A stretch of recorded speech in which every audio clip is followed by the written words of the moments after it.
So, hello everyone. My name is Frank, and let me shortly introduce myself so you'll get some context for the presentation. I started my company as an accident in 2015.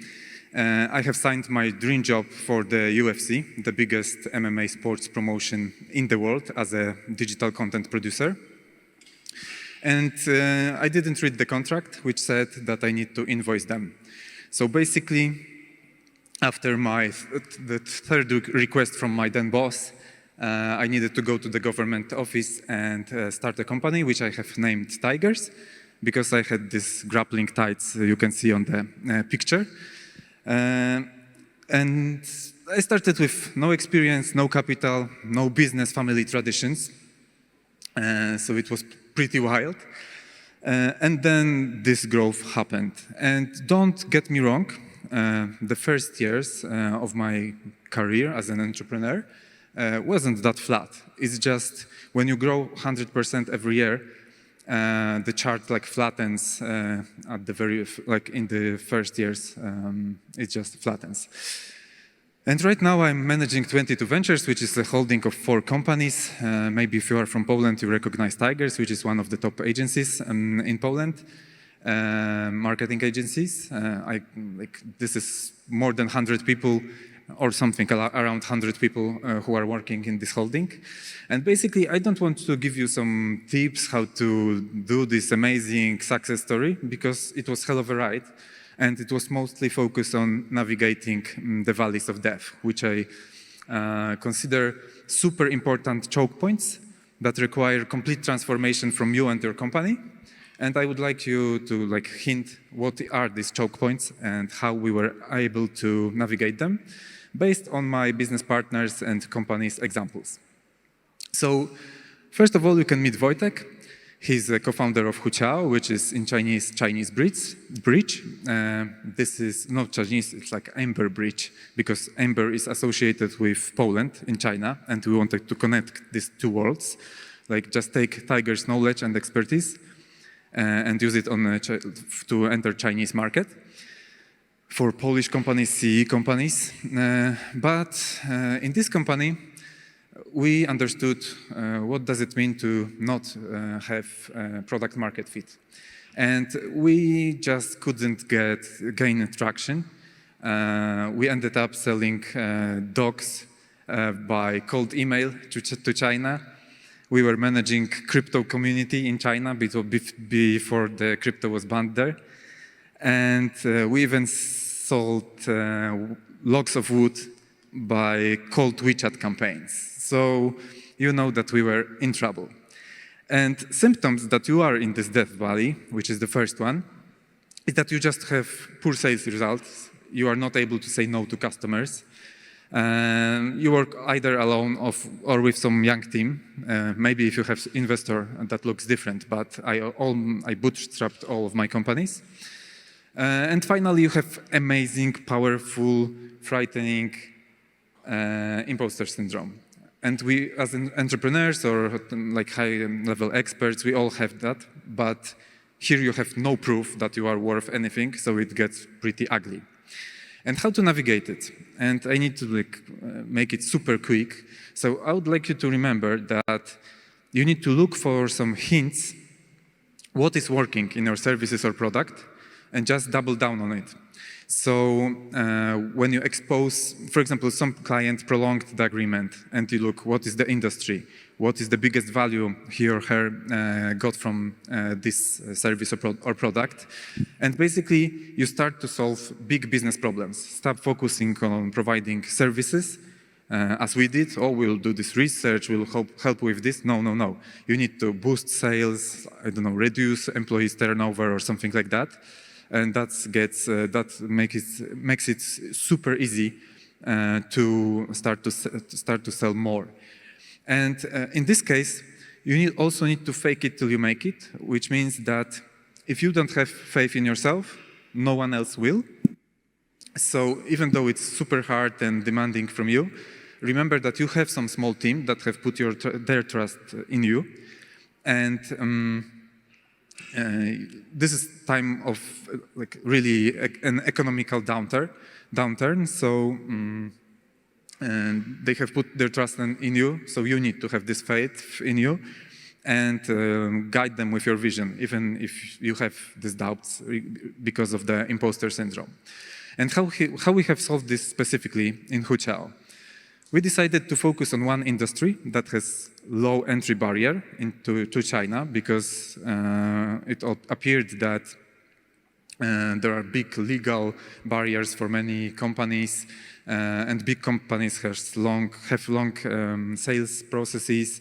So we were like waiting for them to sign the agreement, and we discovered game dev studios who are basically right now on Chinese Steam, which have like 300 million gamers. There are 680 million gamers in China in total. And we started to use Tiger's expertise to promote Western games in China. As you can see, we are solving big problem of our clients, which is just selling more. And now we know we have product market fit because regardless if we visit Taiwanese gaming events or Londonese gaming events or Digital Dragons in Poland as of late, we always come back with leads and we close them and they are happy and they are prolonging our agreements. So this is the first valley, looking for a product market fit and specializing. So the second valley, The second valley I will discuss based on the automation house example, which is managed by Konrad, who is an Y Combinator alumni. He was a COO in Starbucks, KFC, Burger King, and CEO of different prominent organizations. And this is the moment when you start to build middle management. So you needed to be creative, create new services and so on. And now it's all about specialization and assigning people to new roles. And I have some luck with this. Okay. So the first value of dev, we knew that it's super important to specialize. We started to focus on no-code business process automation, and we are doing nothing else. So we scaled up to around 20 people pretty quickly. And then bad things started to happen. Yes. And the main symptom of entering this valley of dev is just lowered team morale. And if it's your first time, you will feel that everything will just collapse in a moment. Why is that? Because you started as a closely related team. There was this startup vibe, and everything was everyone was pumped about the vision. And you appoint new people to middle management roles, and just team feels left behind. And they suddenly need to specialize. They need to do some repetitive tasks. So this is something new to them, and they just feel bad about this. And it's not a problem with clients. You need to understand that you don't need to solve anything when it comes to clients, processes, and so on. This is like some small details. Your main job at this moment is to trust these leaders. If they are capable of growing to this position, you just put your sole focus on supporting them. So we need more one-on-ones, not bypass and start to work directly with some unhappy employees or something like that. Give them your trust, build them. As you can go through this value of dev for a second by being directive and being on every barricade possible, fighting for the company, but then you will come back and it will hurt even more. So it's better to just accept some lower efficiency, people learning their new jobs. And to be support for them, you need to learn to distinguish facts from thoughts and opinions. Because the fact that someone left your company, like we are living in a times of extreme turnover on the market, it's just proven by research. So the fact that someone left your company doesn't mean anything. It only means that someone left your company. So it doesn't mean that someone is a bad leader or something like that. Maybe someone wanted to be this team leader and you appointed someone else, and this is it. You needed to appoint someone, so it's normal. When you learn to accept that and be calm in all these situations, it will be much easier to do so. I highly encourage you to try to appoint people to some new roles creatively. Because first guy from the left was a technical guy, Adam, and we wanted to try him in sales because we lost a salesman to our turnover. And it appeared that he's like the best salesman. He has so much passion for automation. So even though he's an introvert, he's doing a great job. Pavel, the second technical guy, we plan to put him in a backseat as some kind of CTO, but his strength in Gallup Strength Finder is harmony. And for this Valley of Death, like he flourished in the leadership role. The guy just brought so much peace and stability to a younger team that it was something amazing. And the last guy, Luke, he was traditionally a salesman in his previous jobs, and we assigned him to a marketing role. And he's also doing a great job. We just finished our conference last week for 500 people. I love automation. It was great. It's mostly his achievement. And Konrad was delivering chickens to KFC, and now he's like managing a technology company, which is totally great change. Like he was a COO, so it's all about processes and automating them. So meet Carolina, the founder of Tigers. No, not founder. She was the head of customer success and then CEO, sorry. She's a CEO for a year, and she asked me to tell you that she's currently single. So if that's interests you, you know what to do with this fact. And we have entered the third Valley of Death. At this specific stage, you can see on this organizational chart that was this kind of size of company. And the third valley is all about rising complexity and bureaucracy in your company. Because at some specific stage, all these leaders start to create these processes. You have just appointed them to do their jobs. And you start to see these clear warning signs. For example, I have asked someone in my company to do some small tasks.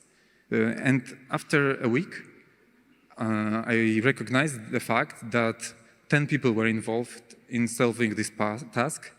It has bounced back from like 3 different departments. And we knew that we are in trouble because from the organization of extreme ownership, we moved to some, I don't know, corporate vibe of lack of accountability.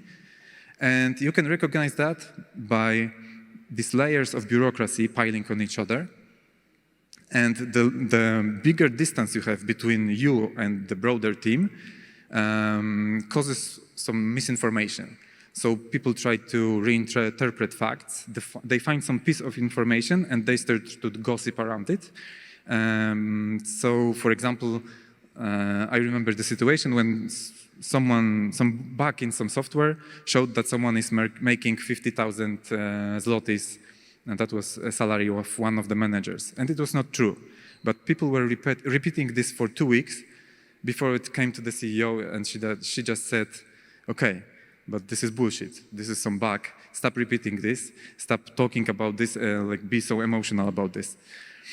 And when this distance between the co-founders or top management became so big that you start to encounter loneliness at the top, you become dehumanized, you start to become a symbol of the company, and just people expect miracles from you, and it just feels like extreme pressure, and it's super hard, really. It's the hardest of all of this. And how to manage this valley of death? First of all, you need to communicate a lot and party a lot, because people need to break these barriers between each other. And we are doing, for example, a weekly newsletter that has like tweet-like messages, really compressed, condensed, so everyone can read what is going on in the company. Also, we have a Wikipedia, which is a single source of truth about all the processes in the company, and we try not to create doubles there. I want to create an AI-powered chatbot that will search this Wikipedia and answer all the employees' questions. So this is the second way you can do this. And you can organize these events like a beer with the CEO. This is something Carolina does, and it works pretty well. And the second thing you need to do at this stage of the company is just to simplify the structure. Because this middle management, there are more and more of them. And when they try to solve some problems, they are discussing it like endlessly. So what you need to do is to appoint some top leaders. For example, all of my companies are split into just 2 departments. It's growth and customer success. So we have people hunting and people farming, as you can imagine. And these 2 departments should have or already have, regarding of the company, depending on the company, they have just one strong leader that makes quick decisions and understands the strategy, and is just much quicker, even though you have grew up in size. And the third one is to find your support network. If you are a top leader or top expert in such a company, just like I've said, people will dehumanize you. You'll start to become some kind of superhero for them, or a super villain from time to time. So you need to find your support network among similar people in the different companies, because no one will understand you at this level. You can go to a family gathering and no one can help you in any way. They can just pat you in the back and that's it. And I started to meet some Deloitte Fast 500 companies. And I see that we understand each other very well, and that's super cool. So I think we have escaped this valley of death, because as you can see, after some turmoil connected also to this economic slowdown we have right now, we have just bounced back once again. And to come with the final conclusions, I think that it's beautiful to be in a quickly growing company. I encourage you to either create one or join one, because there is a lot of opportunity there. It's just much quicker. You can reach some higher positions, and there is a lot of going on. But at the same time, you need to understand that in such companies, you will encounter these valleys of death, and it will be very painful. And the main thing about valleys of death is that you cannot escape them if you don't undergo some kind of metamorphosis as a company and as a leader. So when you are entering the first one, whoa, there is I have some lag, so I need to wait for this. Okay. The slides have changed here, but okay. So when you enter the first valley of death, it's all about creativity. It's all about pivoting. So that's the first one. The second one is about specializing suddenly. So it's like a totally different place, and you need to support your leaders. And then you are no longer able even to support them, because we work with super experienced top executives. You have a big complexity, and everything just works without your involvement. So I want you to understand that it's inevitable, and you need to embrace this pain. There will be some turnover. There will be some misunderstanding, legal battles, many problems like that. But from the time perspective, I must say that people who joined me 5 years ago, they were juniors, and now they are managers. The managers of 7 people teams now are CEOs of the whole companies. And from my perspective, I started as a freelancer and ended up seeing people bringing my creation to a whole new level. So to me, it's beautiful. So I want you to know that when you enter these valleys of death, as long as your vision is stronger than your doubts, you will be able to prevail. So that's it. Thank you.